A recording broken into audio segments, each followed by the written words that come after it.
Hello everybody, it is me Darcy, welcome back to the channel and welcome back to this, the Unnamed Podcast. Time of the week where I sit here with this and we talk rubbish, or whatever else comes to my mind. Generally, my mind, very rarely, his mind.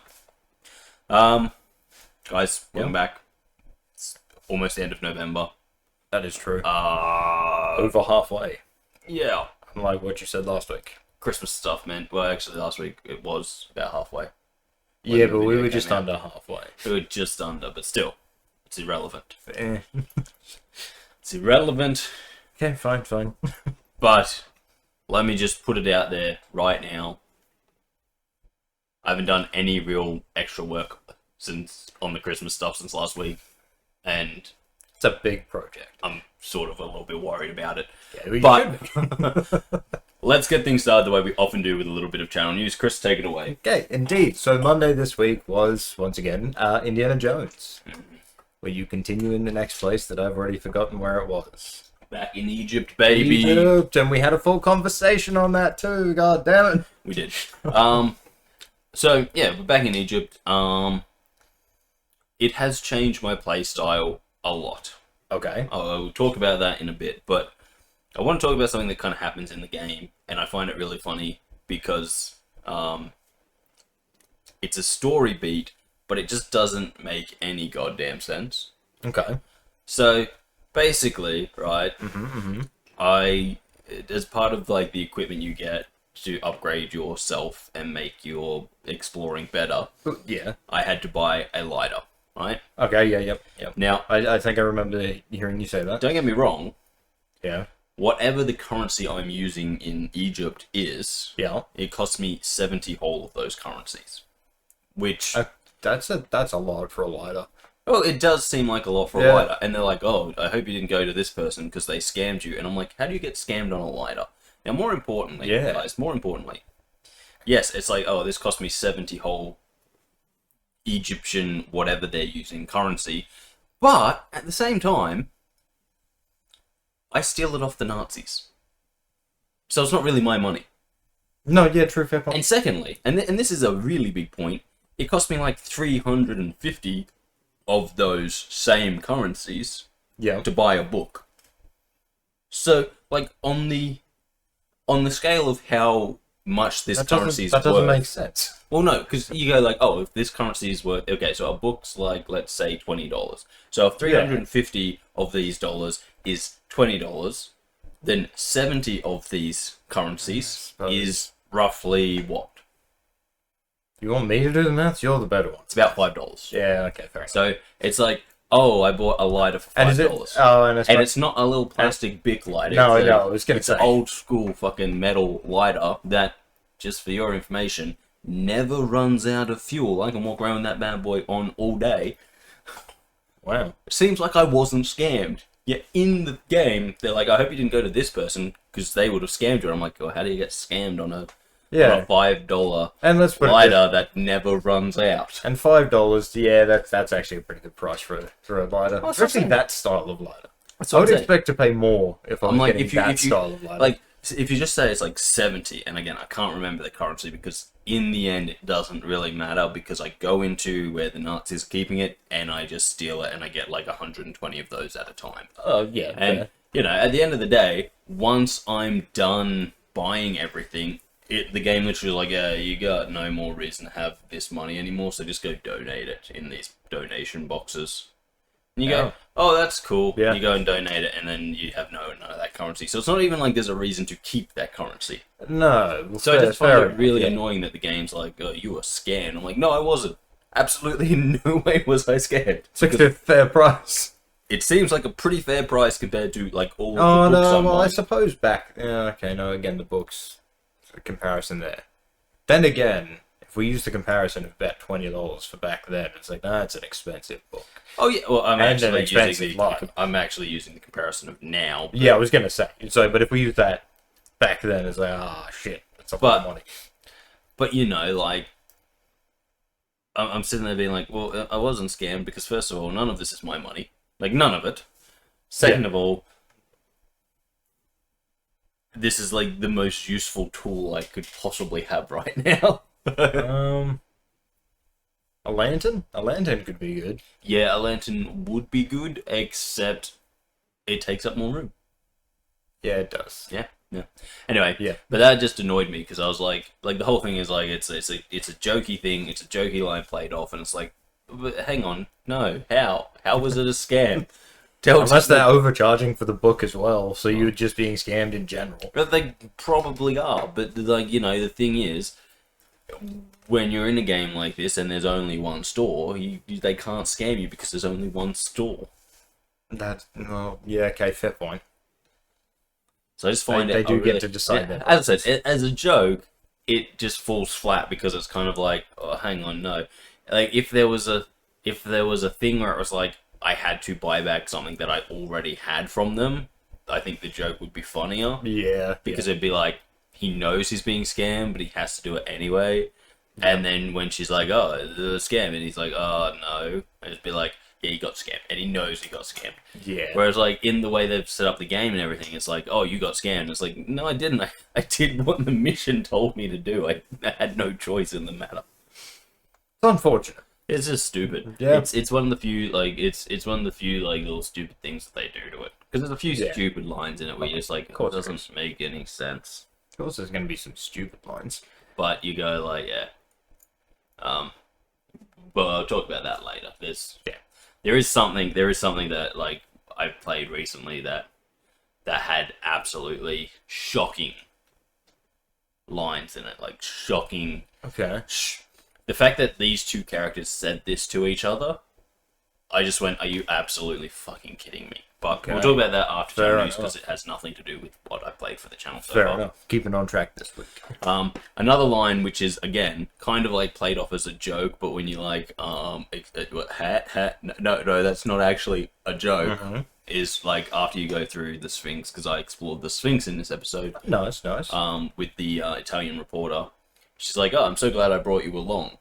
And he's like, "What, you brought me along?" And like the joke is that, he's already doing the exploring and she's tagging along. Yeah. But I'm like, well, hang on, what was the alternative? At one point I was dangling off a blimp. The alternative isn't like, oh, you would have been left in Italy. It's falling to my death. Yeah, that is the alternative. I'm like, so no, there's no, I'm glad we brought you along. It's like, excuse me, I was dangling from a blimp. If you had chosen not to help me, murder. There's a chance you could have held on long enough.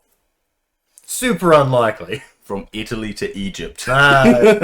Small chance. Not to mention freezing to death. Indy would have done it. But yeah, I'm like, they seem to have forgotten that like, did not even help me like get to the blimp. He whips on and just dangles for a bit, and then once he's dangling, she's like, "What are you doing out there?" and like helps him get in. It's like, so the alternative for her leaving him isn't like, "I would have left you in Italy," it's, "I would have left you dangling from a blimp," because she had nothing to do with me getting onto the blimp. And more sinister. Far more sinister. The other one would have been, just watched you die. Exactly. that is all that happened. Again, I'm like, the joke there would have been, "I'm so glad I pulled you up from that blimp," Like, yeah, fair. "I'm so glad I didn't leave you dangling to your death." Not so much like, "I'm glad I brought you along," because she didn't. She just stopped me from dying. Pretty much. But yeah, no. So it's look, I love it. It's a great game, and I think it's funny. I just think there's some lines in there that they go for like the classic prank thing, but because of the way video games are, the lines fall a little bit short. Yeah, fair. But it's like it's not like I ever had an option in the thing, and it's like, oh yeah, but in a movie this is what would happen. It's like, yeah, but in a movie you kind of like walking through a market full of people who are selling shit, and he chooses one, not walking through a market that has no one selling anything except for one lady. Yeah, no, that's fair. I get that. Yeah. But yeah, so how it has affected my playstyle, I think the desert has made me insane. I think personally. I don't think that's true. Well, I think you started insane. when I was in the Vatican, right, I was doing all this sneaky, stealthy stuff. I was very rarely getting into fights. Have you changed to my playstyle? Well, okay. Going loud. Follow my reasoning here, right? Okay. the Vatican was all very tight, and there were always people around. And I was like, oh, so easier to hide. Yeah. so I was playing it like as if I was actually in a place with lots of people who, if I, all of a sudden just started wailing on someone, would be like, hey, that dude just started wailing on that guy for no reason. Well, yeah, true. Fair And it's like, even though I don't think it's part of the game, it's like they'd run off and tell, and then my disguise would be blown, right? Well, yeah. Egypt's more open, and there's just like nothing, a small group of Nazis, nothing, a small group of Nazis, nothing, a small group of Nazis. And so you like walk up and you find like one Nazi standing by himself and he's got a rifle, and you go, okay, well, what I'm going to do is I'm going to hit you in the back of the head with a shovel. Obviously. And then you pick up his rifle, and then, oh, there's like 4 Nazis all down there in a tight group, and I'm up here with the rifle, and there's no one else around, so no one's going to see me shoot all of these guys and leave and blow my cover because there's no one else around. And I am taking that to heart and playing as if there's no one else around, because there's not. And so I'm like, if look, it's only going to hurt you if you go into the next area and the next area has a lot of people and you continue playing like that. You see, that's the only way I don't think it will. But there's 2 reasons why I don't think it will. First of all, it really seems like my playstyle is being affected by the terrain. So because this place is like, it's so open and there's no one really around, I'm like, yeah, I can do this. Well, as long as I kill them all. So you changed to my playstyle, except my playstyle involves being in the middle of a crowd. Yeah. C9 Hitman, you should watch those. I haven't changed your playstyle at all. What I've done is I've gone like, oh, I can get away with this here because there's not people around me. Yeah, but my thing is like, I can get away with this here for the most part because most of these people don't have guns, and they're gonna run from me. Yes, but again, that's the difference. I don't think like that. I go like, oh, there's all these people around me who will go and tell guards, and then my disguise will be busted. That's fine. And it's like, that's how I think. Whereas out in the middle of the desert, it's like,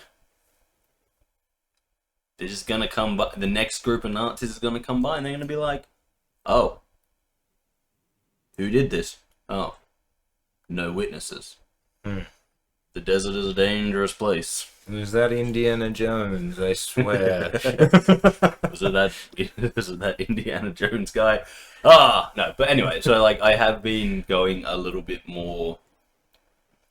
Like, instead of like what I was doing in the Vatican, where I'd be like, oh, I need to get there, but there's like 3 guys walking around, so I gotta stealth my way through. I mean, look, you're still being somewhat stealthy because you're hitting the guy in the back of the head with a shovel. Oh yes. So you're avoiding being seen by at least one person. Oh yeah. And the other one is you just have 2. Or 2 people. Okay, fair enough. Because there's the guy I knock out. Oh, and then the first guy that gets shot. Yeah, fair point. Yeah. And everyone else goes, oh, what? And then I just... Yeah, but the point is... I mean, they're alerted, but they don't know who by. Well, they do, but the point is that because of the way that Egypt is laid out, and because it's like so open and everything, and there's so very few civilians walking around, and even when there are civilians walking around, you're like, you're being oppressed by the Nazis. You're not gonna, you don't care if these guys get knocked out. In fact, you're probably happy that they're getting knocked out. Fair point. I'm just like finding it a lot easier to just go around and be like, okay, let's do this. Of course, that doesn't explain what happens at the start of this episode, where I literally go into a, it's the recreation area for all those German Nazis that are there. Okay. And, start pumping weights. No. No? Okay.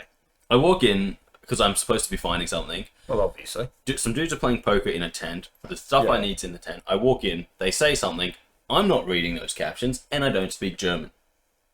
Both very good points. So I'm like, I do something, and then like, they go back to playing cards. I'm like, okay, everything should be fine. So I'm just walking around looking for what I'm trying to find, and then some dude stands up. You hear the chair like scraping sound, and he's like, ah! And then they all start attacking me. And I was like, what? So the first statement was, hey, did you just hear that? I think the first statement was like, get out of here, and then the next statement was like, I told you to get out of here. But anyway, maybe. But anyway, the point is, I'm like, I don't know what's going on, and then I get attacked and I get beaten, and I'm like, okay, and then I load, but it's right as he's doing that get him kind of part of it. So I have to do this fight anyway. So I'm sitting there, and I love that. I'm like, oh, well, here's the thing I needed. I pick it up, and then they will come in again. I think I lose again. And then the third time, I'm like, wait, I have a plan. And so I grab the thing, change into my normal Indiana Jones outfit, not my dig site outfit, Yeah. and pull out my gun. And so one thing leads to another, and every single German in the recreation zone gets defeated. Generally shot. Well, yeah. Or hit in the head with a sledgehammer. In fact, I believe at one point, I'm literally there, I've knocked out a guy. Didn't realize I had this, like, I knew I bought it, but I didn't realize what it did. I have this ability when I'm wearing my just normal Indiana Jones outfit, which is called Lucky Hat or something, which is if I get beaten down, I go into like a last stand type thing, and if I can get my hat and put it back on, I just come back. And I can apparently do that as much as I like, because I did it twice in a row. But yeah, so anyway, so I did it twice, and like I totally forgot I had this, because I think I bought it like the very first episode. But because you really don't spend that much time dressed as Indy, you're generally disguising yourself so you can sneak around and do stuff without getting into massive amounts of fistfights. I just have never had the opportunity to use it. But yeah, so I used it twice. I got beaten down twice, and just both times you're like lying there, like, oh, there's my hat. And then he just like goes to this little cutscene of him standing up, putting his hat back on, and it's like, come on, let's go again. And then, yeah, so I did that. Beat all of them.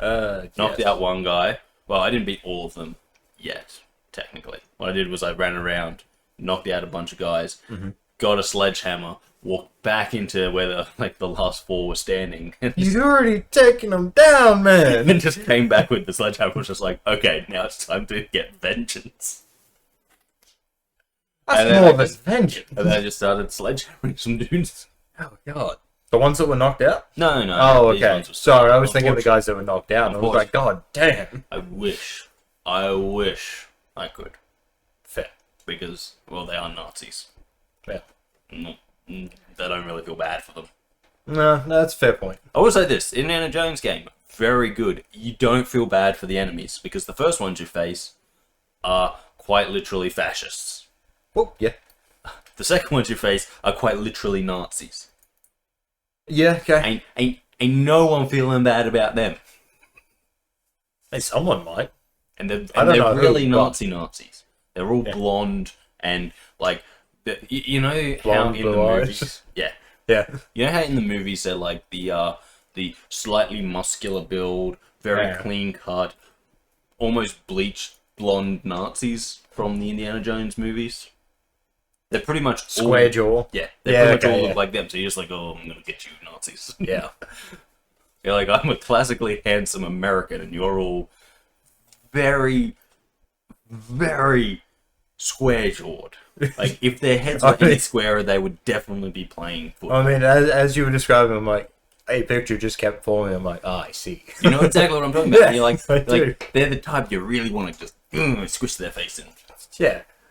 That's I'll have to find a photo after this of what I was thinking of. See if that's what you were describing.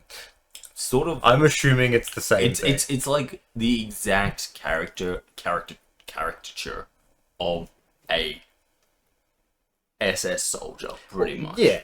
Like they must be incredibly blonde and incredibly healthy, and they must look as if they have been carved from some sort of granite, because that's what the perfect human looks like. And you're like, yeah, and I just want to.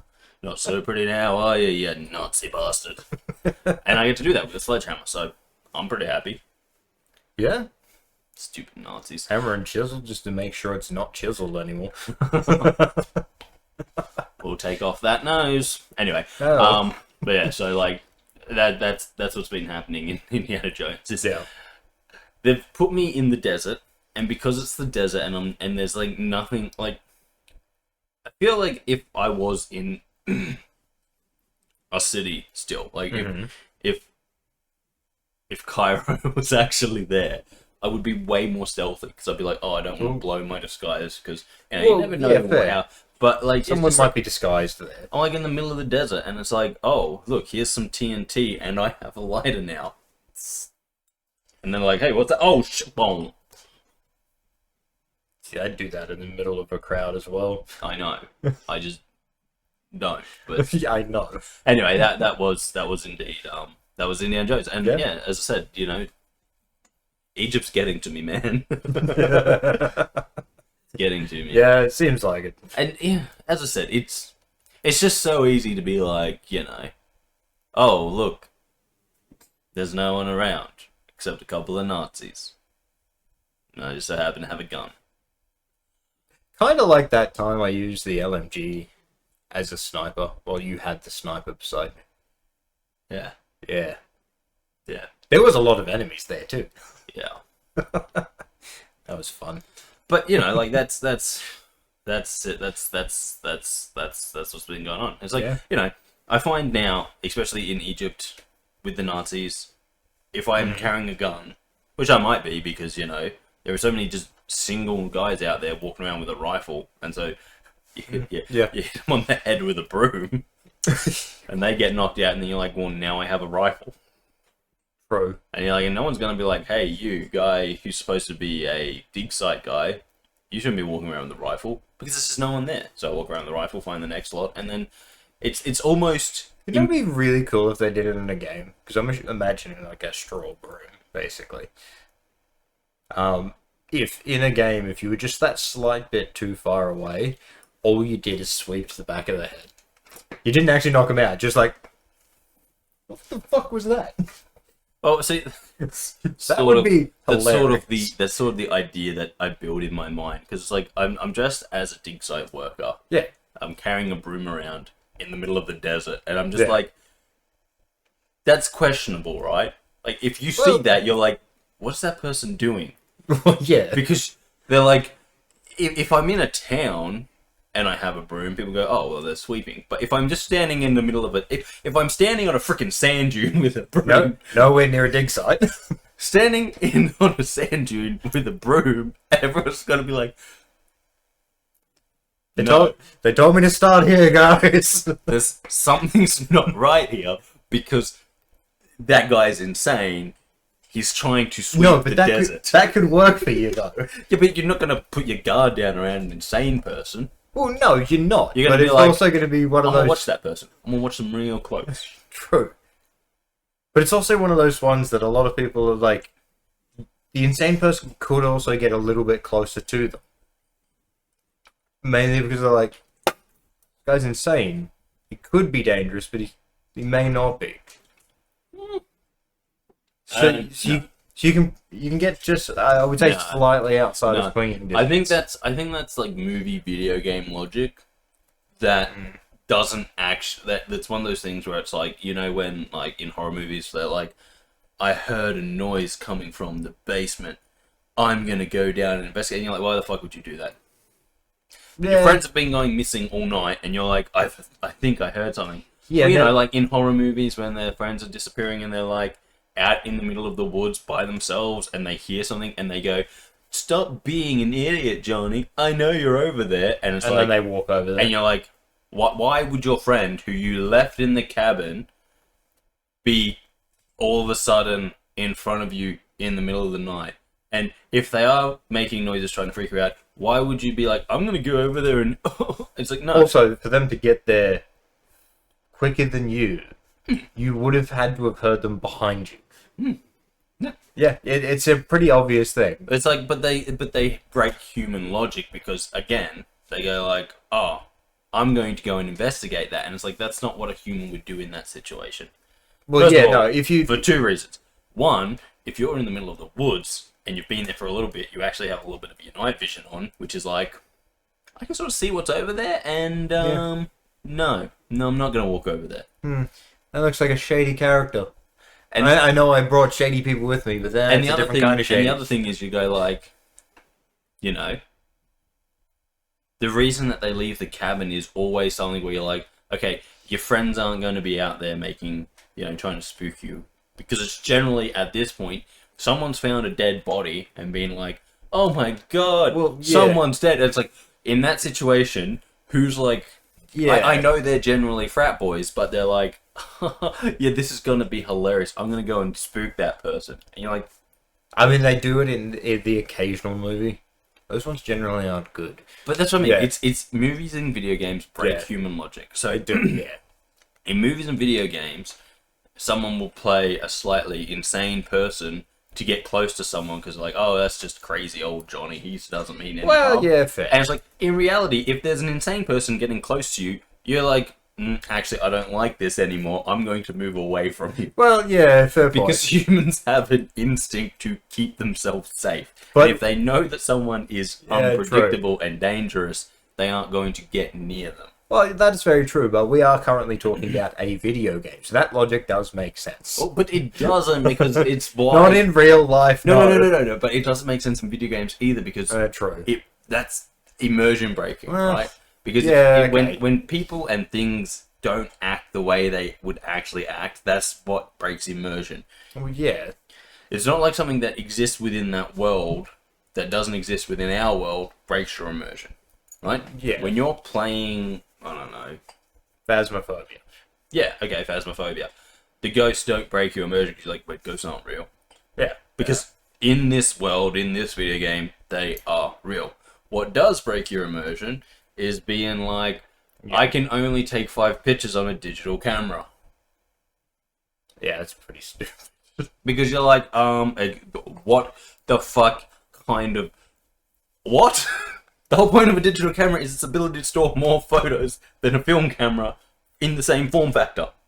The tier 2 one can take an unlimited amount of photos. You can only store a certain amount because it's only got 2 pages for the entire book dedicated to photos. Anyway, that's what immersion break is. Yeah. That's what actual immersion break is. It's when something that isn't explained away by the fact that this world is this world happens and you go, oh, that kind of broke my... Yeah, fair.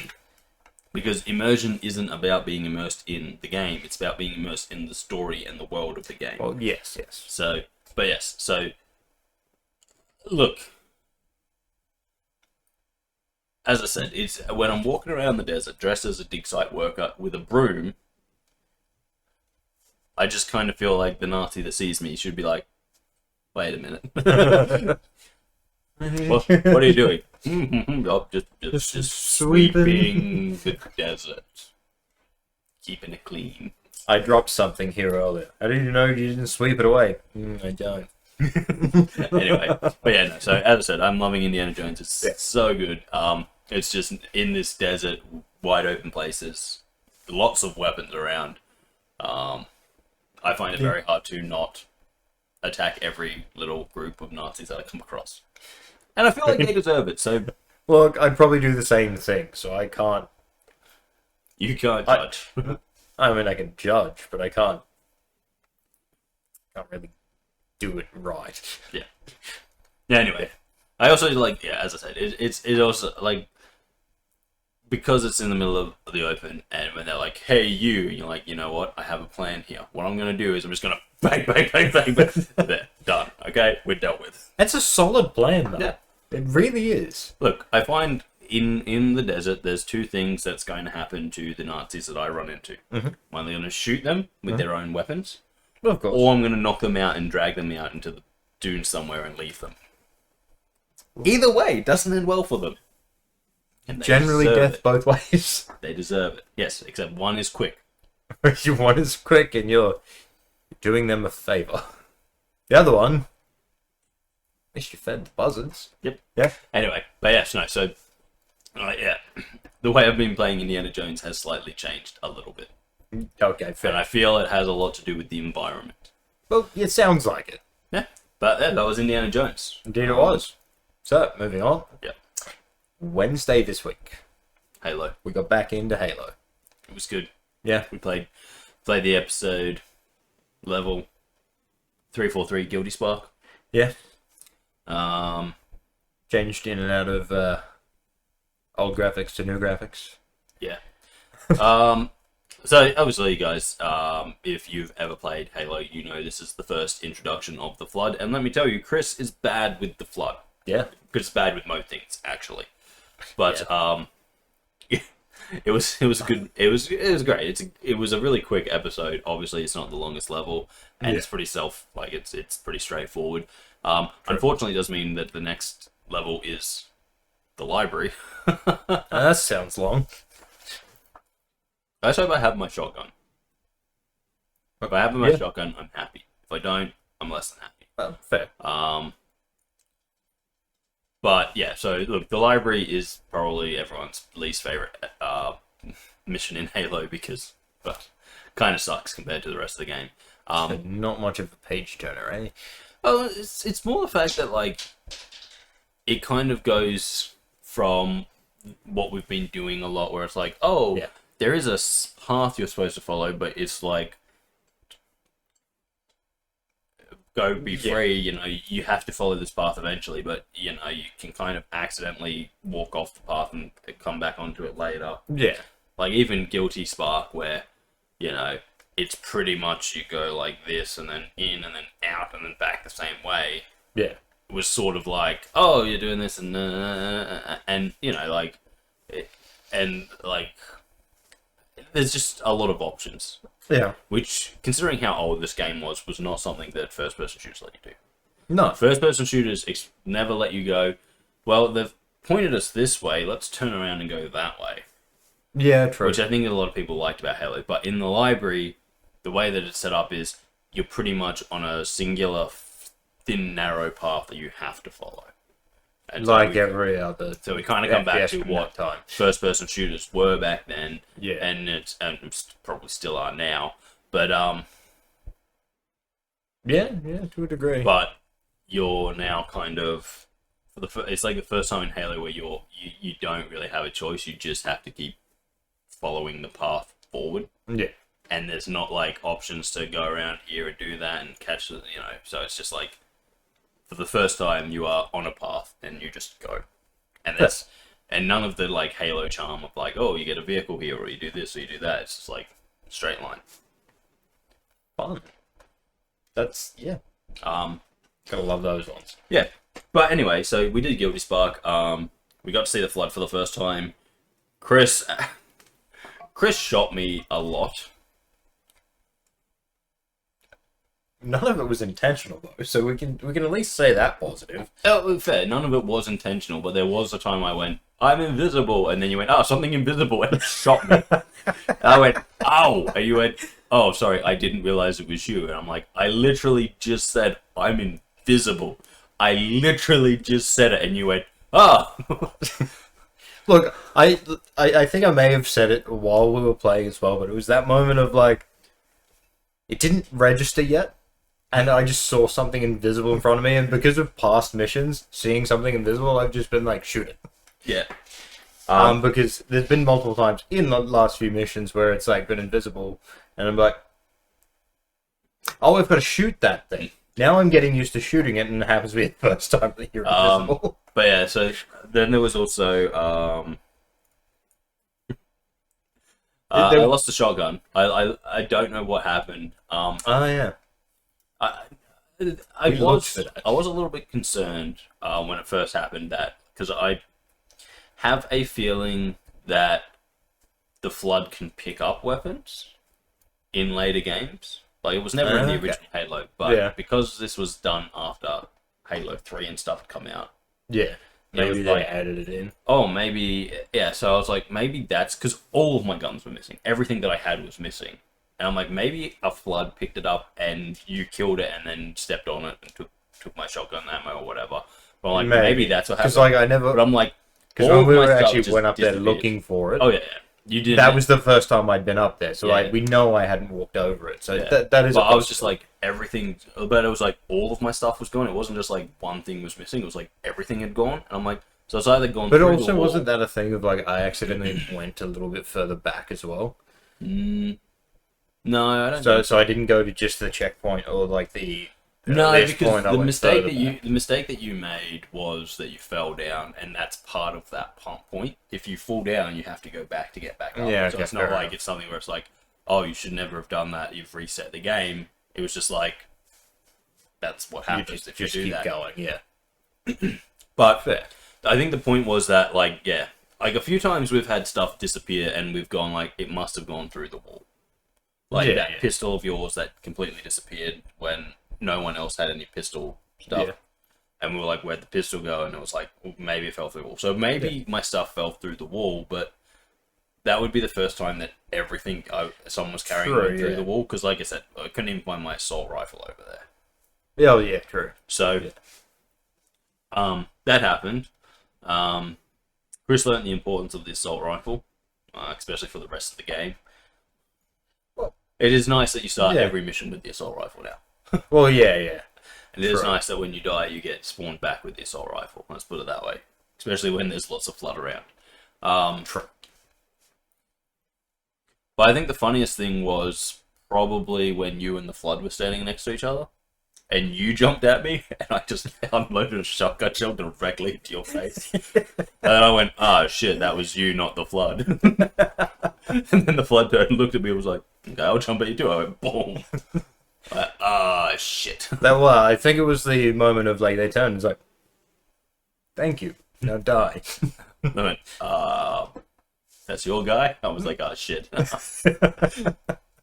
Yeah, no, that No that did witnesses.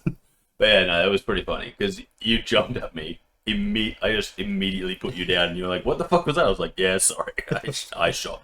I'm like, you were standing right. See, I don't even think I noticed that it was you initially. Hmm.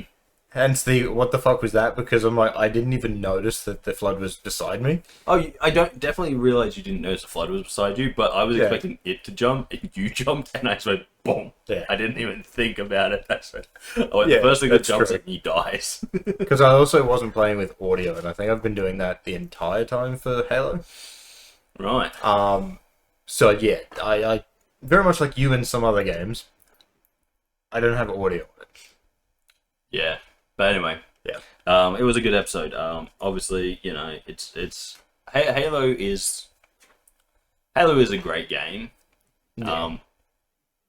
The anniversary edition is, you know, exactly what you wanted from an anniversary edition. It made it look nice, but didn't change anything. And so, yeah. Do we really need another Halo campaign? That's a fair point. Fair point. Look, as I've said a million times, I do not like what they're doing with this new Halo. Fair. I have no issue with them taking it to every console. I believe every console should get Halo. But I believe it should At this point, yeah. I believe it should get Halo the way it's supposed to be played, not a new modern Halo for a new modern audience. Because whenever we do something for a new modern audience, it fucking doesn't work. Because there is no new modern audience. And I just get like, it annoys the fuck out of me that people who have never had the opportunity to play Halo, because they have never played it on PC, it's really hard to say that anyone in this world should have not played Halo by now. Because the Master Chief Collection is out on the PC. Yeah, true. If you have a PC, you can play Halo. But if you're someone who doesn't have a PC because you are a PlayStation purist, and you haven't ever had the chance to play Halo, I really do think you should get the chance to play Halo. It was, and will continue to be, one of the defining games of a generation. Yes. And I really do think they should get Halo 1, 2, and 3. Yeah. Minimum. But I don't think it should be this new one. Because where they're completely remaking it, basically. pretty much. Yeah.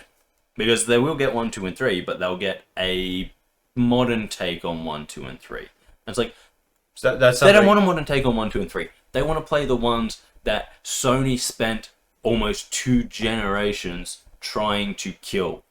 Oh, yeah.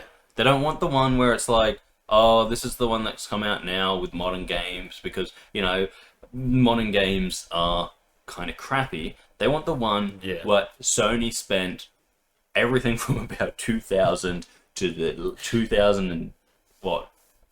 Till about when the 2013-ish, when 2013-14. Yeah, sounds about right. When the PlayStation 4 came out.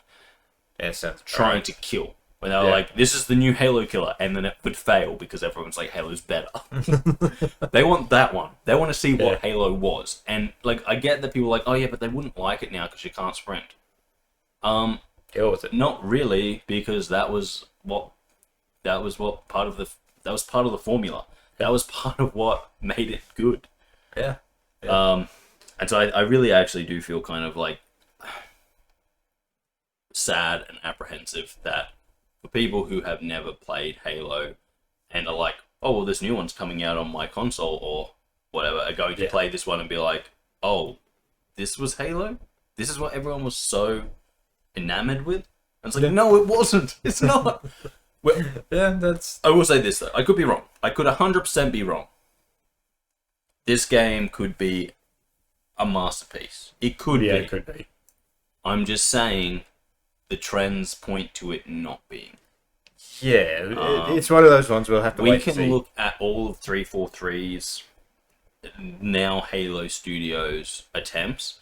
Halo Infinite was the closest, and whilst it was good, it wasn't Halo 3, it wasn't Halo 1, it wasn't Halo 2.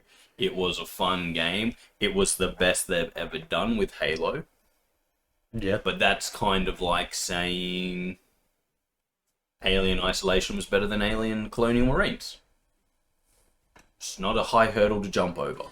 No. In fact, it's a hole in the ground. All you got to do is step. Yeah. Yeah, that makes sense. But like, yeah. So like, Halo 5 Guardians was a piece of shit. I heard a lot of that. It wasn't a good game. They were like, hey, you know, Master Chief, the protagonist of the Halo series. Yeah. Why would you want to play as him? Fuck that. You've played 4 games as him. You know what he's all about. How about you play our new Spartans? We got some cool new Spartans. And one of them's Nathan Fillion. You're like, Nathan, I love Nathan Fillion, but yes, that's not going to work. Yeah. Because That's he's not Chief. And you can't have me play a main title Halo game true. and not play as the Chief. Okay, you can play as him for 3 missions. Not good enough. I need the whole game. Or reverse that number. What is I played Halo? 3 missions with the other one. What is Halo? Halo's about being big, green, and angry. You know, I just put out a game, not a mainline game, where you play as one of the Marines. I would actually love that. Like, yeah. Just to be like, yeah, we got this. When they first... Master Chief runs past. Walks past. Oh, he's gone. Jogs. That's what he does. He Oh, always jogs. Okay, yeah, fair enough. That's why he doesn't need a sprint, because he's always just jogging. Just a leisurely jog. But when they first announced Halo Wars, that's actually sort of what I was hoping it was going to be. I was thinking Halo Wars could be like a Star Wars Battlefront. Yeah, where you were playing as like the base guys, and then you might be able to step up. And it's like, we're having a fight. So it's like you're fighting the Covenant, or you're fighting, and it's like, so you can tell the story, and you can tell a story without having to have the Master Chief. So it's like, but you know, maybe if you fight good enough, you get to play as one of the hero characters. That'd be cool. Don't get me wrong, I wasn't completely and totally upset that it was a real-time strategy game after I actually looked into it. But when I first heard that they were announcing a Halo game where you wouldn't be playing as the Chief, I was like, okay, could it be a Battlefront type game where you get to play as Marines? You know, you pick a class like Marine, just demolish it, like rocket launcher dude, whatever, and you just go out there and you fight, and then your multiplayer, because again, would be the same type of thing. I was like, if they did that, that'd be a great game. And they never did. And I was like, oh, that's upsetting. But what I'm thinking is, you play as the Marine, and you basically just replay through the games, and like in some of the cutscenes, it's just like they've made one addition, and there's just one Marine standing in the background. No. See, if they were going to do what you've suggested, what you should actually do is play as the Marine, but then there's just a whole lot of the campaign that's missing. Because you die, and then you got to get Pelicaned in, but only when the Marines get added back. So like, oh, okay, yeah, fair. What was the level? What's the level we were doing where it's like the Marines all died, and then like, Truth and Reconciliation. Yeah. Now when you sneak in with the Marines in the first part, and then they all die, but then after you get to the ship, another lot of Marines get sent in. Yeah. So it's like you play that first part. When you die, it just skips to the Marines getting brought back in. When you die, it just skips to the next time Marines were added to the game. I like both of these ideas because the other one can legitimately just be a Marine in the background just like holding his gun, just like terrified, shaking. He's like, how did I get here? But like, it depends on how good you are to how much of the game you actually get. If you're terrible at it, you get like a 10-minute game. You get like nothing. Yeah, okay. If you're good at it, you get the whole campaign. So it incentivizes you to get better. Yeah. But anyway. That actually be pretty good. Yeah. But so yeah. So we played Halo. It was 343. Next one is going to be the library. Yeah. So that'll be fun. But yeah, that was Halo. Yeah. That. If you are someone who just like a little bit of a PSA, if you are someone who mainly plays on PlayStation and you do want to play Halo, get a PC and get the Master Chief Collection because you get the good ones. You do, yeah. You get the good ones, as opposed to, as I said, this new one might be good, but I wouldn't hold my breath for it. We'll wait and see. We'll probably give it a play at some point. Oh, I'll guarantee you I'll play it. I can't guarantee I'll like it. Yeah, fair. I think that that's the risk of any entertainment platform. Yeah. So obviously Friday we have the podcast. If you're watching this, thank you. Indeed. And then this week, no Minecraft. There will be a Minecraft next week. Which he still has to film. I actually think we have to film this one. Fair. Because I kind of want to start Sky Factory, and fair. I'm just gonna make the server. Yep. Probably today. And Yep. the only issue is that I have agreed to do something this weekend, which means that I have to. I pretty much don't have Saturday. Yeah. I have Saturday evening, but yeah. So, but that's the only time. That's the only time we got to film it because we're gonna have to film it. We're gonna have to film it as early as possible. Well, obviously, so that I can get it off you as early as possible, and then I can edit it as early as possible. Yeah, that one's gonna take some time. Yeah. Anyway. Yeah. Sums that part up. Subscriber count, Kris. We have one to go. It's now at 333. Almost there. Yes. Half the devil's number. There is naughty that, yes. boy's number. Yes. The official number of every naughty boy ever. No, so we're one person away from our next goal. Yes. As I said to you guys, the next goal was being a third of the way to the 1,000-person minimum that YouTube has. Yes. And so we are sort of officially there, but not really. No, because we're a third of a person from actually being there. Correct. Yeah. And so we just wanted to get over that because that's over. That's definitely past the third of the way. So yes. One more subscriber and we'll be there, which is kind of awesome. Yeah. Awesome. It's pretty good. And obviously more shorts will be coming out. Yes. As always. Got to keep them rolling. That doesn't change. And that doesn't change. Well, occasionally it does. Sometimes I forget. Or sometimes, especially like on days where I've got so much to do. Yeah, that's fair. And then it's like, I've been editing all day, and then I'm like, oh shit, I gotta go to work. And I'm like, fuck, I haven't done the shorts yet. Yeah. And then I'm like... Wasn't your plan to be doing these at night before you go to bed? Yeah, but I've just... a lot of the time I'm getting back and still having a lot of work to do on fair. stuff. So it's like, there was one day where I stopped doing everything I had to do at about 2 in the morning.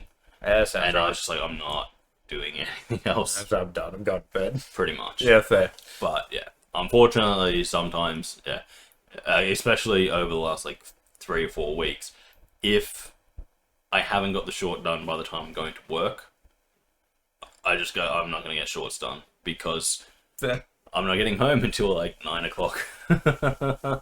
Tis true. So, yeah. But as I said, the shorts will keep coming out. If I miss one, I'm like, it's not the world's biggest deal. Nah. It's still the ones that came out over the last couple of days. They can do more rotation. Let them get up there. Yeah.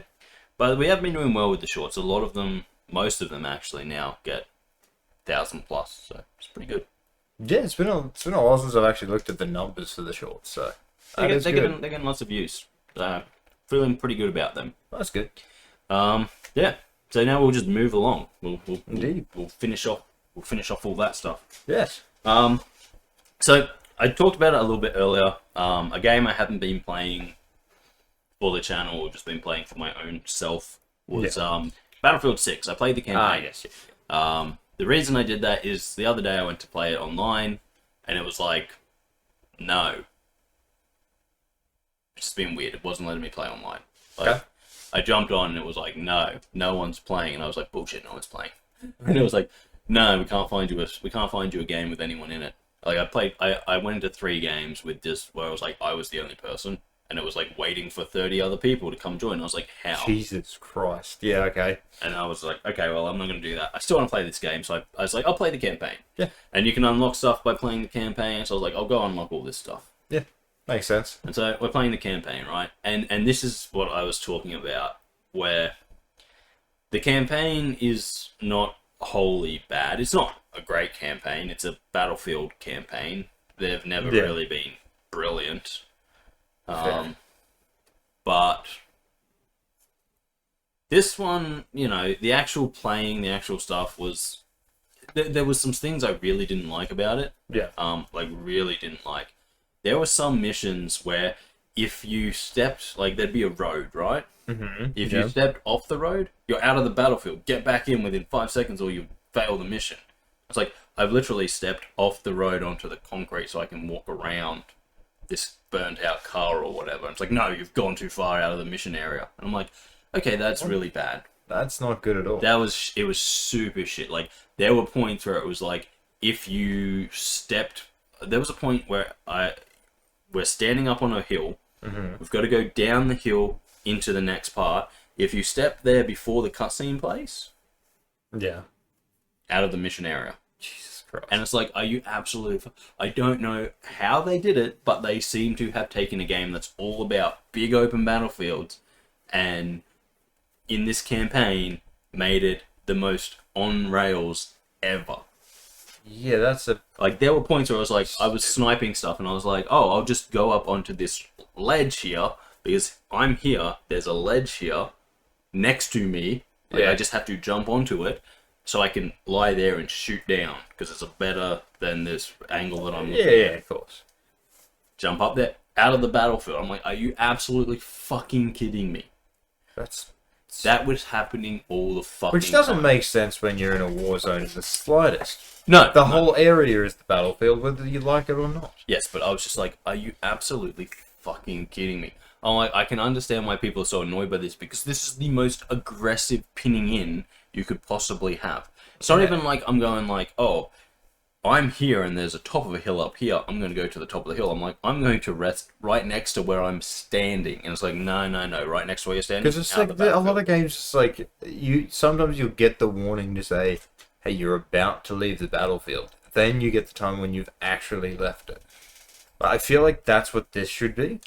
Is like, you're about to leave it, but you haven't yet. This is completely wrong. It shouldn't even be there. Oh, no. It should be like, agree. Here is the map that we've made. Now, if you go all the way out here, you're out of the battlefield and we'll start the timer. Yeah. But not, here's the road that we've put you on. If you step off this road, you're out of the... It's like, what the fuck are you actually doing?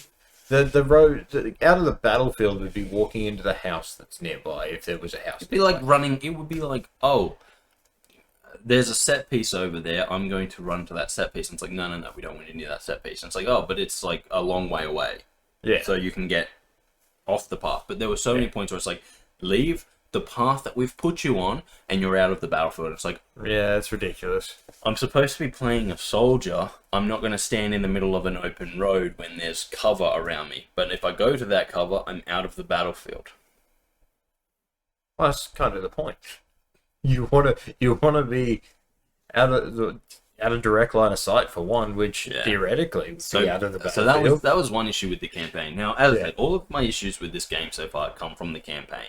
Yeah. The actual online play is fucking fantastic, and I love it. Yeah, well, but the campaign, the part that EA tailor-made to be a Battlefield campaign, is fucking terrible. That's not even fucking terrible. It's just got so many little things that add up. Yeah. So calling it fucking terrible is a lie. It's a big lie on my behalf because it's not. It's average. It's pretty average. It's what you would expect from this, but with a lot of little things that make you that stick in your mind. It ruins the experience. It doesn't even really ruin the experience because you just go, oh, I can't do that. Okay, well, but when you sit back and you think about a game, right, and you think about all the good things that a game does, you go, oh, that was a good game. But when you sit back and all you can remember are these little annoyances, things that really didn't mean anything, but they're what you remember about the game, you go, wow, that was not a good experience. Oh, yeah, it never is. And so basically what happened was there was that. That was pretty annoying. A lot of the rest of the game was fine, except cutscenes. Yeah. So to make the whole campaign super easy to understand, you play as a group of Marines. You don't play as one, you play as the whole kind of group of them, which is an issue. You really should have just chose one for you to be. That way you can at least connect to that character. Yeah. I think if they were to say you were one person, it would be Murphy. Okay. But you play as him the most, but you also play as a lot of other ones, which I think is the big issue. If they just played you as Murphy the whole time, I think it would have been a lot better. But you play as a whole group of Marines, pretty much. Yeah. Emphasis on Marines. You are Marines. Mm-hmm. Yeah. Kris, quickly run me through what Marines are, just so that we can make sure we're all on the same page. US military. Generally. Rough and ready? Yeah. Yep, okay, cool. So there's a cutscene where one of the Marines goes, blah, blah, blah, blah, blah, fucking blah, blah, blah, blah, blah. And then the other Marine, the leader of the Marine, goes, language. Sorry. Frickin'. I'm like, huh? Yeah, I'm like, whoever signed off on that little bit there should also sign their resignation that day. Because these are supposed to be Marines who are fighting in a war. I don't care what who they have say. Had lots of friends die, and you are getting you expect me to believe that the commander who literally lost his whole, or the leader of this group who literally in the very first attack from these guys lost his whole team, like all of them were killed in front of him, and cares about one of his Marines using the word fuck. Like they're in high school. Like he's a high school teacher. And his students just gone, oh, fuck this, hey, language. And I'm like, this is the type of shit that really ruins did they stuff. just try to, like, pull this from, like, Captain America? I think so. I think that's what it sounds like. They're trying to be cute and quippy, and it's like, no. No. Read the situation. Oh, but they did it in Captain America, and we're all big nerds. And it's like, okay. But the thing with Captain America is that it's not real. It's not supposed to have a realistic feel. Not real. And it's the other Captain thing is, America. He's a super soldier, and he's the quintessential good boy. He's a card-carrying Eagle Scout kind of shit. You know, like he. And let's face it, the ones he's saying it to either have their own superpowers, or they made their own suit. But again, that stops them from getting injured. So having that one line kind of still makes sense in that situation. But the thing is that he is a, if Captain America says it, he's a card-carrying good. He's the card-carrying good boy. Oh yeah. He's literally sugar and spice and all things nice. You know, that's his whole thing. Whereas these guys are Marines who have pretty much gone through hell so far. Like, pretty much. They've been involved in a lot of shit, and the person that they're currently talking to did try to kill them.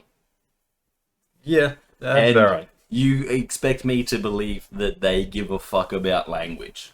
No. I'm like, first of all, they're Marines. The type of language that they use there, cursing, swearing, that's ingrained in them. That's taught on day one. This is how you will address people.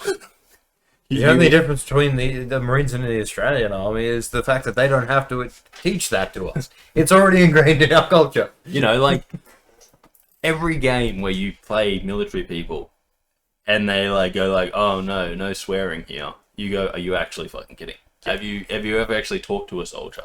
They swear all the fucking time. Yeah.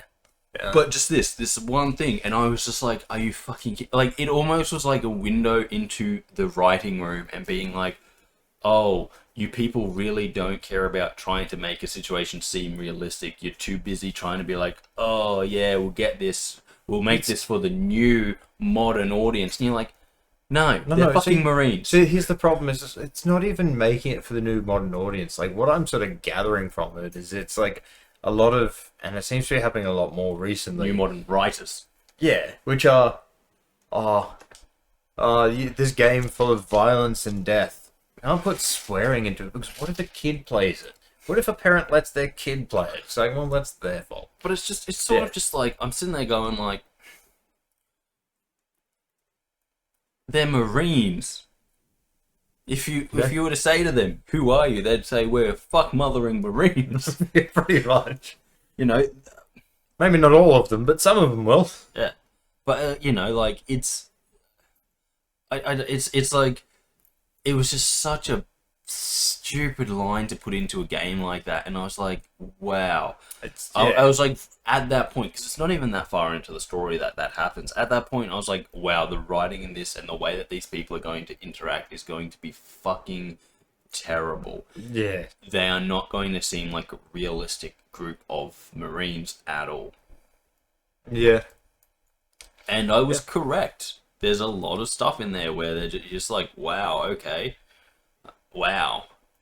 And like another story beat, right? This is literally written in. It's not something that just happens. It's a story beat that they use. Is at one point a sniper shoots at you guys, so everyone takes cover, and your sniper's like, okay, I think I see them, and then one of your Marines just stands up and gets shot by the sniper, and you're like, are you fucking joking? Yeah, that's ridiculous. And you're like he doesn't die. He just gets hit in like the plate, but you're like, what soldier goes, oh, there's a sniper. Well, I'm just going to stand up in the middle of fucking nowhere. There's a sniper. Oh, it was me. I found him. Why are you waving? I think I know a way we can find him. How? If I step bang. Did we find him? No, you just got shot. You fucking idiot. You got shot and it was in that general vicinity. But, that's still a lot of area. But like literally, as that person gets shot, the other sniper who's counter sniping is like, I found him. Goes to take this, and then he stands up, gets shot, and then they shoot them. I'm like, who did this writing? God damn, that's bad. That is bad. I'm like, this is a battlefield. As I said, it's a battlefield campaign. They've never been brilliant. Well, yeah, fair. They're kind of like the COD campaign, except generally a little bit worse. Fair enough, yeah. But it was just like, all of the gunplay, all of that kind of stuff was fine. Mm-hmm. It was just, all of the story was just like, you're sitting there going, are you actually fucking kidding me? Yeah. And a lot of it just came down to the fact that the characters felt so fucking fake. And you're like, no way would these characters survive in this situation because they're all too fucking stupid. They don't have their priorities right at all. It was really bad. And I was just like, wow, this kind of shows you, if this is what they think a Battlefield game campaign should be like, the characters you play in a Battlefield game, they have some real issues. Oh yeah, that's for sure. But yeah, it was, as I said, it was laughable at some points where you're just like, are you actually fucking joking? It's ridiculous. We just, like literally, it's like, we just killed hundreds of motherfuckers.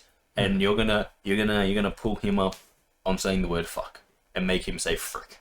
And it's like, it's stupid. I'm sorry. We were literally there when they launched missiles on fucking New York City, and we're getting annoyed with the word fuck. Yeah, no, it's a problem. It's a problem. It's a problem like this, right? And I think this is my issue with it, is that once you've been through some situations, right? Yeah. Once you've been through some real shit, language doesn't bother you anymore because you've been through real shit. Yeah. And it was almost like these writers were like being like, we're special little writers who live in America and have never seen anything bad, and we think the world should be a very certain way, and blah blah blah blah.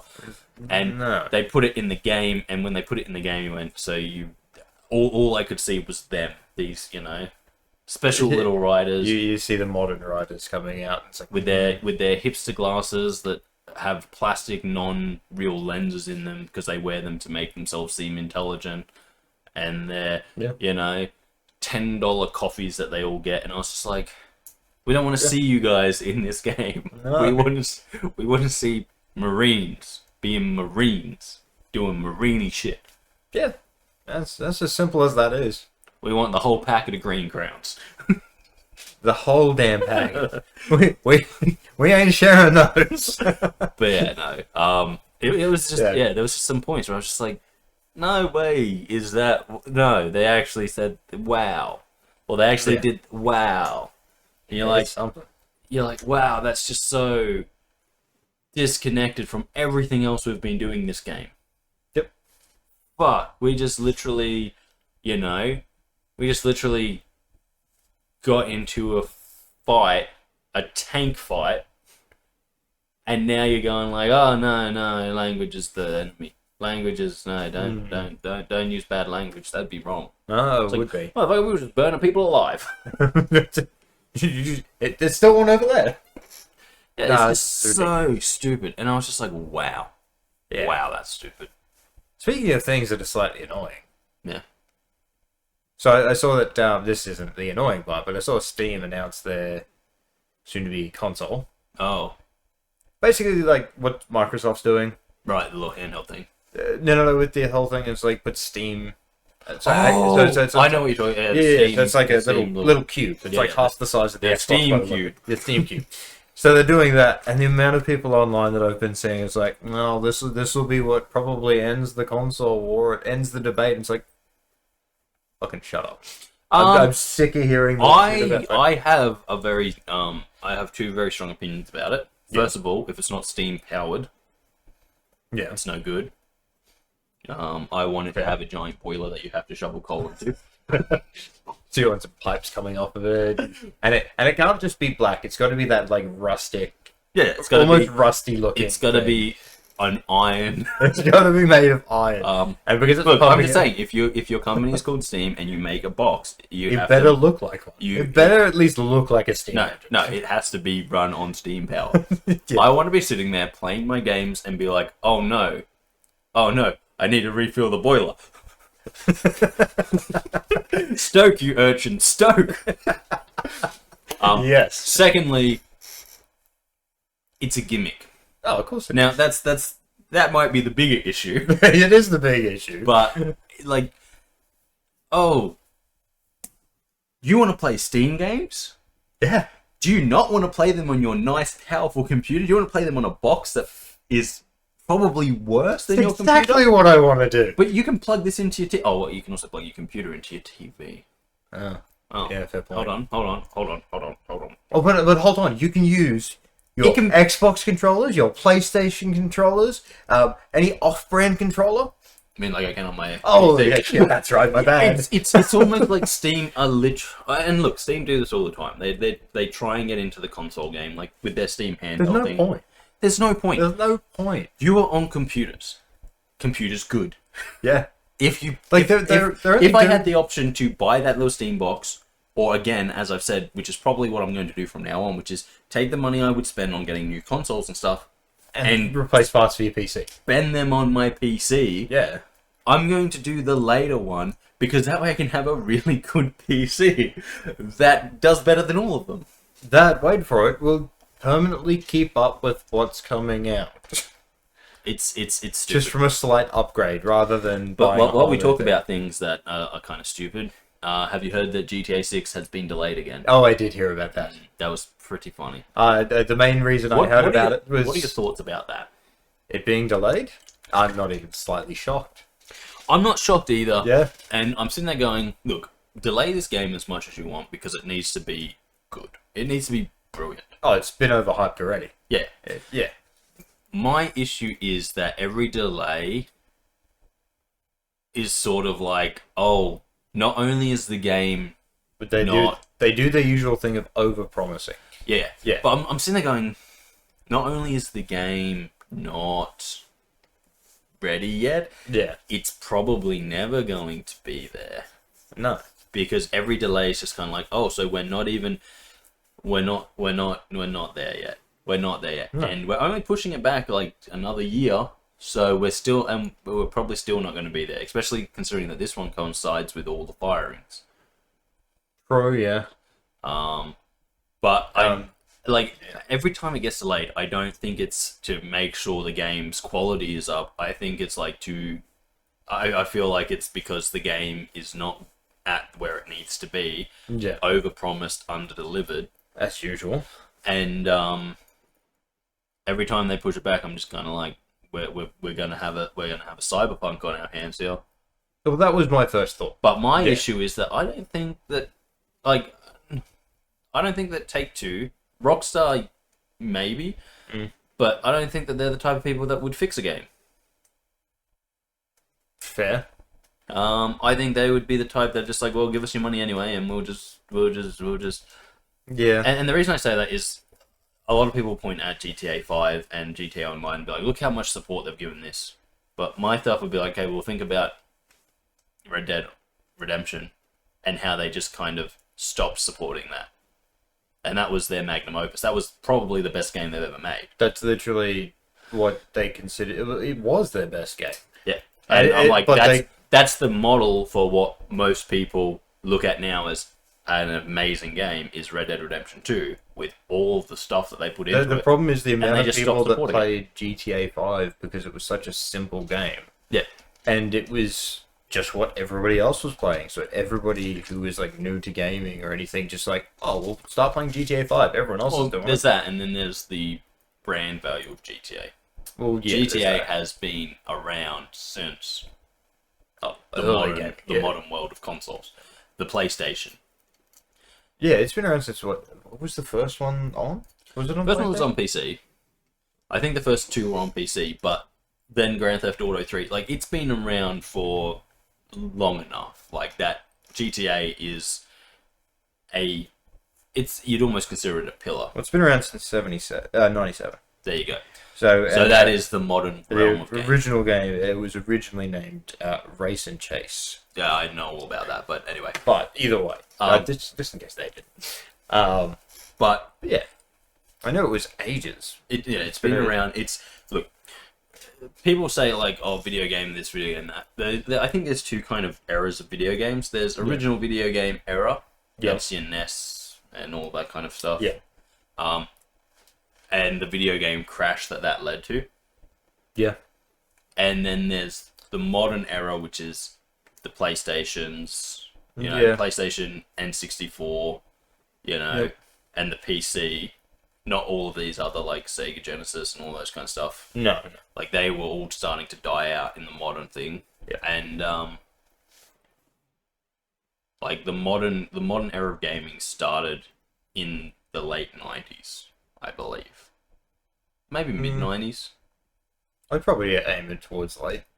Well, I was thinking mid-90s was about when mid-90s to early 2000s was when a lot of the big revisionist games came out that the people now talk about as if, like, pretty much the stuff that brought video games back from after that crash. True, yeah. That was the start of the new era, but I think the new era really started with the birth of the PlayStation. Like, when it would have been. At the start of when the current consoles and stuff started to get locked in. Oh, yeah. Because there were still Segas, there was the Dreamcast, all that kind of stuff in the 90s, early stuff. And which a lot people of were still there, but they were on their last legs. And now we have modern gaming where it's like there are 4 consoles. Yeah.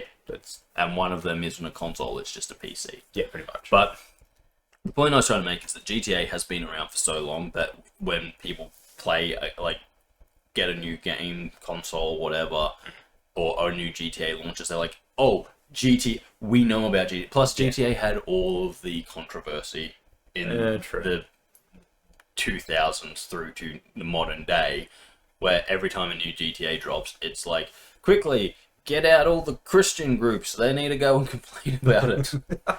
Yeah, that is true. They do that. And so they give it free advertising, so everyone knows about GTA. Yeah, but true. my problem is that, as I said, the more that it gets delayed and stuff, the more I'm like, it's not like something where I'm sitting there being like, delay it, make sure it comes out perfect. The more the delays happen, I'm constantly going like, this is a bad omen.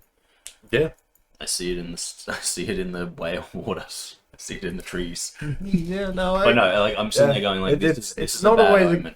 It's not a good sign, that's for sure. Normally, I actually don't care. Like, if a video game gets delayed, especially if as we get closer to launch day, if it gets delayed by like 3 months, you go, okay, 3 months. It's not bad. They're polishing. Yeah. They've gone, we're not there yet. We're polishing. Yeah. 6 months, you go, oh, okay, we were really overestimating when we could have this ready by. Yeah. Once you've pushed it back almost over a year, which is what they've done now, because remember, it's supposed to be coming out this year. Oh yeah, I know. It's not coming out till next November. Yeah. At this point. Yeah. Pretty much. But once that happens, you kind of go, okay, we weren't even close. We weren't close. That's when And the problem is this, Yeah. right? If we weren't close now, we're giving ourselves an extra year. How long's this game been in the works for?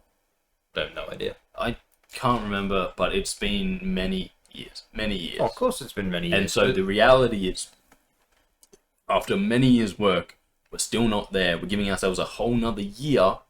That's not going to cut it. Well, the next issue is what that's always happened as well. It's because it's now they release the trailers and all that, hype it up, and it gets overhyped, and it's like you're not going to keep up with the hype now because people look at it. There are a lot of people who look at a delay and go, "Oh, it's going to be better." They're working on it more, whereas a lot of us should also turn around and go, "Well, is this going to be like, as you said, Cyberpunk?" I try and avoid hype as much as possible for two reasons. First of all, it's toxic to video games. It's the worst thing you can do for a video game is hype something, get on the hype train. One, because it's incredibly hard to sustain. It's so exhausting to be excited for something for so long. You hear about these games a year before they come out, and you want me to be excited for an entire year? No. I can be excited for maybe an hour. If you were to tell me at the Games Fest, this game is launching in an hour, I'll be hyped. You've probably sold the game already. You've got me. I'm like, oh, I can be hyped for an hour. Yeah. A day? No, I can't be hyped. No. I'm a busy person with a life to lead. I need that energy for other things. True. I can't be hyped for more than about an hour. And so when you tell me, he gets real tired if he's excited for more than an hour. When you tell me coming in 2027, I'm like, that's 2 years away. I literally, you haven't even managed to get on my I care radar. I'm like, as far as I'm concerned, this isn't happening. Until it's like 2 months out and it's confirmed that yes, it's definitely releasing on this date, you're like, oh, it is happening. Yeah, shit. Because I'm sitting there going, there's so much stuff that they're like, this is happening, and I'm like, oh, that could be good. And then like a year later, they're like, yeah, you know how there's been no news? Yeah, it's probably not happening because they didn't realize what they were doing. Yeah. And you go, oh, well, I was sort of excited, and I've just been burnt by that so many times. I don't care anymore. Like, let me tell you about 3 games that are on my radar at the moment. Yeah. The Witcher 4. Yeah. It's on there. I've seen it. I believe they're going to do it. Yeah. And that's where it ends. Yeah, that's it. It looks good, and I'm all there for a game that looks good, is in the Witcher world, and is coming out. Yeah. Those are the 3 things that I like about Witcher games. It meets the requirements. And as we get closer to it actually being a thing, I'll probably go back and I'll play The Witcher 3 again. Oh, of course, yes. Which is what I love about a new game coming out. I get to go back and play my old games that I love. Which you can do at any time, but this But it gives you a reason to do it. Exactly. Reason. Anyway, the next one is 007 Last Light. Okay. Yeah. It looks like a Hitman game, or Nice. it has Hitman elements. You get to be James Bond. Solid. And again, Mhm. it looks like it's coming out, so Hey, oh. it gets to be on my radar. It gets. I know it exists. I know it's something that's coming, or they're saying it's coming. Yeah. Whether or not it does, we don't know. But at the moment, they're saying it's coming. The moment is and ticking I those boxes. know about it. And Yep. the last one that is on my radar I'm gonna throw me off. is, oh shit, what's it called? Dawn. Oh, the vampire. the one. vampire one. Oh yeah, no. Because I'm like, Yeah. I've seen it. Yeah. It looks good. Yeah. I'm all about being a vampire Of in course. games. And again, and this is the important one, it looks like it exists. It does indeed. As opposed to a lot of these other games where they show something and you're like, oh, that looks pretty good. And they're like, coming in like 5 years' time. You're like, so nothing actually exists at the moment. You don't have anything.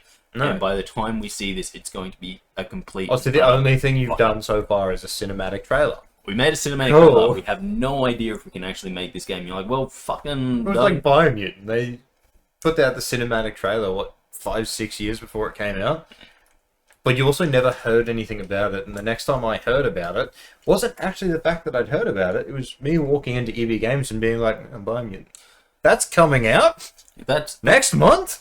But that was kind of like I haven't actually played it, but like I'm fairly sure, and I feel realistic about this, that what we got compared to the initial release trailer were two very different things.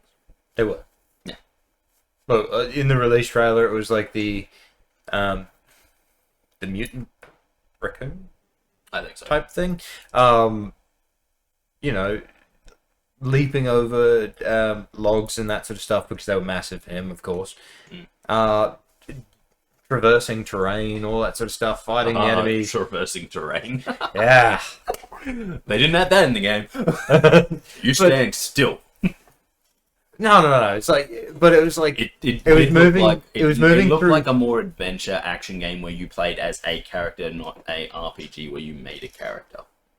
Pretty much. And it's like there's a lot of quippy one-liners and all that sort of stuff in there. Okay, And I'm but- like, okay, well, that's not bad, but it's like, it's still not what, from the cinematic trailer, it's It's not what you envisioned. no. But you know, like here's other things that I'm like, okay, well, the new Fable game, Yeah. does that exist? I don't know. No, I don't know either. I've seen it now for about 3 seen years. I've seen the cinematic trailers. I've seen that's the all I've trailers. seen. I've seen the cinematic trailers for about 3 years now, but I've never seen anything else. So I'm convinced this is a studio where they're really good at making cinematic trailers, but not good at making games. Yeah. And therefore, nothing exists other than the cinematic trailers. And they're like, if we make another cinematic trailer this year, we're okay. Because we can show that and be like, look, see, we've done something. Okay, so for the next year, we have planned another cinematic trailer. Well, we will start this game in After 4 years. But, you know, like, Well, we need another 3 cinematic trailers after that. You've got a whole year each time, go. that's what I'm saying. Like, I'm convinced that in some of these things, I've seen games that just don't exist. Yeah. In other ones, I've seen trailers for games that don't exist. The game comes Well, out, and it's but funny the thing. game is not the game the cinematic trailer promised us. So the cinematic trailer, that game doesn't exist. We have a game that uses assets from that trailer, but the game doesn't exist. Yeah. And so that's why I don't get I like, think one of the biggest ones of that for me was probably Anthem. Like watching that trailer and well, I that was like, doesn't exist. no, it doesn't. Anthem doesn't exist. No, it doesn't. Oh, what? It's like that was probably one of my bigger ones because I'm like, this looks really good. I get to do this, and then it's like, oh, you know that you know how they were flying around. It's like, yeah, it's only a short time. It's like, cool. That was one of the biggest sellers for me. Fuck you I guys. just want to be Iron Man. Pretty much. Yeah. Yeah. So as I said, those are like the 3 games that I'm actually sitting there being like, don't get me wrong. I know GTA 6 is a title somewhere. I don't know if that game actually exists in a state at the moment. Like it'll be when it comes out. If it comes out, it'll be very close to the cinematic trailer because it's not. It's kind of hard to fuck up a GTA game. I do Because we imagine- know what they are by this point. Yeah. And if they change it drastically, it's like this. Do you want to know what? You know what I think? I think this could be a detriment to them, but I think they want to do a lot of the stuff they've done with Red Dead for it. Yeah. So that's like, you know, a more living world. Because let's face it, GTA 5's world is fucking empty and boring. It's nothing like GTA. Well, that's why like whenever but we the problem play, is, there's a Red Dead point Redemption 2 has a lot of open, empty spaces. You go into little towns and stuff, and like the biggest city is sizable, but it's nothing compared to what an actual modern city would be. And I think that's the problem. I think the problem is that once you've tasted Red Dead, once you've been the people that made Red Dead, building another GTA game in where the city is mostly dead and there's really nothing to do other than have cops chase you around, and that's pretty doesn't much sit well with you. That's pretty much how a GTA 5 session ends for me, is me doing something and then just get chased by cops, but stay on the main roads. I don't play GTA 5 anymore. No, I only play online. I don't go into the campaign. Oh, the actual campaign. I don't go into the story mode because there's nothing to do once you finish the story. There is nothing. Oh, you can invest. It's a dead and empty world. It is. And so I go onto GTA Online, I play stuff, and I will spend probably an hour having fun, and then I'll be like, okay, I'm done. It's pretty much what I do with it. Because it's just empty. And it's the only thing I do. I have the hour of fun, and then there'll be non-stop driving just around on the roads while we're just talking. That's all we're doing. I'm not even actually paying attention to the game. I'm just. I tend to fly. I get into a plane, I fly, and I just fly up. Yeah, that is true. You do that. And then I jump out of said plane and just fall. I suppose there was that one time we kept it going for a little bit longer. I think I was playing it with Nick, and our goal was to legitimately try to take each other out after jumping out of a helicopter or a plane. Well, there was a time don't move. I'm aiming for you. There was a time that we were all playing, and we were just flying. I was flying the plane as high as I could, and then jumping out and seeing if any of you could see the crash. Oh yeah, true. And I think I almost hit Jaden. But anyway, the point is, there's not a lot to do. So, like, if they can make a world like Red Dead Redemption 2 in the single-player stuff, that would be amazing. We don't expect that in the multiplayer stuff, because it would be too hard to do. Yeah, but, like, in the single-player stuff, that would be amazing, because it would be a world that kind of has life in it. But, and GTA has never really done that. But I don't know, man. Well, yeah, because I just at the moment I don't think GTA 6 exists. I think it's a name on a board somewhere, and what they have is a bunch of ideas that they're trying to pull together because that's what it seems like. And it's like, how do we connect these strings? We have this, it works. We have this, it works. We have this, it works. When we put them all together, it doesn't work. Yeah, yes. And that's GTA 6. Yeah, pretty much. Oh, we'll have to wait and see, to be honest. But as I said, I whenever I sit there now and watch like game announcements and stuff like that, I'm like, but do you actually exist? Because I'm so convinced that most of these games don't and will never exist. Because they are trying to hype us on something that they can't provide. They do it all the time. I feel bad for saying this, but so many of them, I feel, rely on pre-orders. They do. And being like, they'll pre-order, and then they won't like the game, but they won't ask for their money back. Yeah. And that's what they're going on. They're like, as long as they don't ask for their money back. And and I'm like, I'm not about that. It's too much. But then there's those ones that they hype up. I want to put this out there. I want to put this out there on the internet for everyone to see. Pre-order bonuses need to go. Yeah.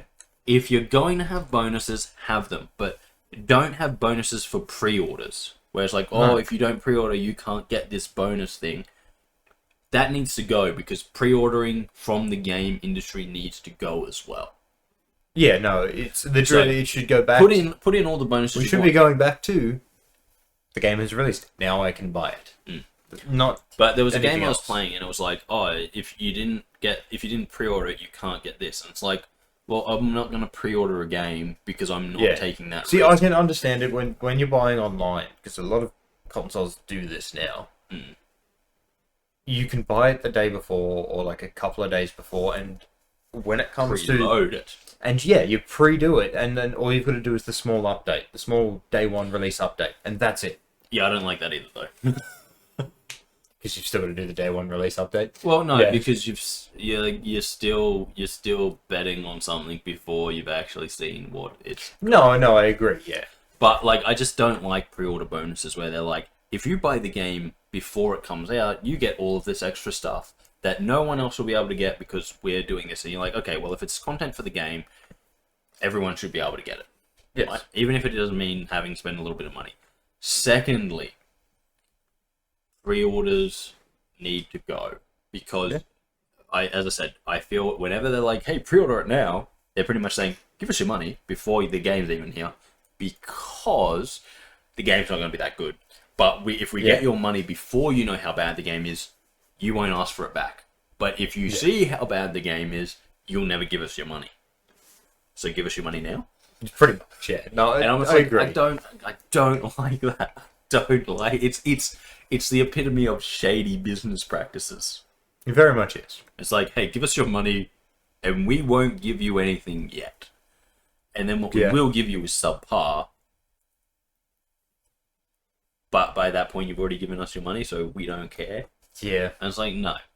I've forgotten the point I was going to make. It's But my thing is, like, because I'm at the point now where I don't even buy video games when they come out. I wait, I generally wait about a month so that all of the stuff can settle. Yeah. And I find it really good because if it's a game that only has a month life cycle, like one of these, like, Anthem. then I just don't buy it, and I never waste any money on it because it's like, oh, it's dead, and it's like, sweet. I didn't waste anything. Yeah. Yeah. One more piece of news, everybody. I recently did buy Space Marine on the Xbox. Oh, nice. Yeah. Turns out I had a bunch of rewards points, so I had a bunch of vouchers I could get. So you made it cheaper. So I bought the $200 edition for like $100. Hey, fuck yeah. That's pretty good. Yeah, I was like, you know what? I should have a look at this. And I went, oh wow, I can get a lot of tokens off this. And so I did, and now I own it. So in the coming months, weeks, years, me and Kris might play some Space Marine 2. Yes. On the channel. Indeed. And we can be big, angry, blue guys. Yes. Because at the moment, we're not blue guys. We're not blue guys. We are big and angry, though. We are not Ultramarines. Exactly. But yeah, so I've been playing a little bit of that on the Xbox as well. Nice. And let me tell you, it's exactly good. the same as it was on the PC. It's great. Yeah, that's right. It is fun. And that's all you want in a video game, isn't it, Kris? You just want fun. It's all. And it to exist. That's the big thing. It can't be fun if it... No, your imagination can do a lot. Never mind, I was going to say something. I have a fantastic imagination. So you say. Every day I wake up and imagine I live in a place I want to be. That is a great imagination you have right there. Nailed it. Okay, guys, well, that's going to wrap us up for the day. Thank you for joining us. If you've liked the video, consider liking, sharing, commenting, or subscribing. If you haven't already, it really does mean a lot to us here, especially considering we're only one away from our next.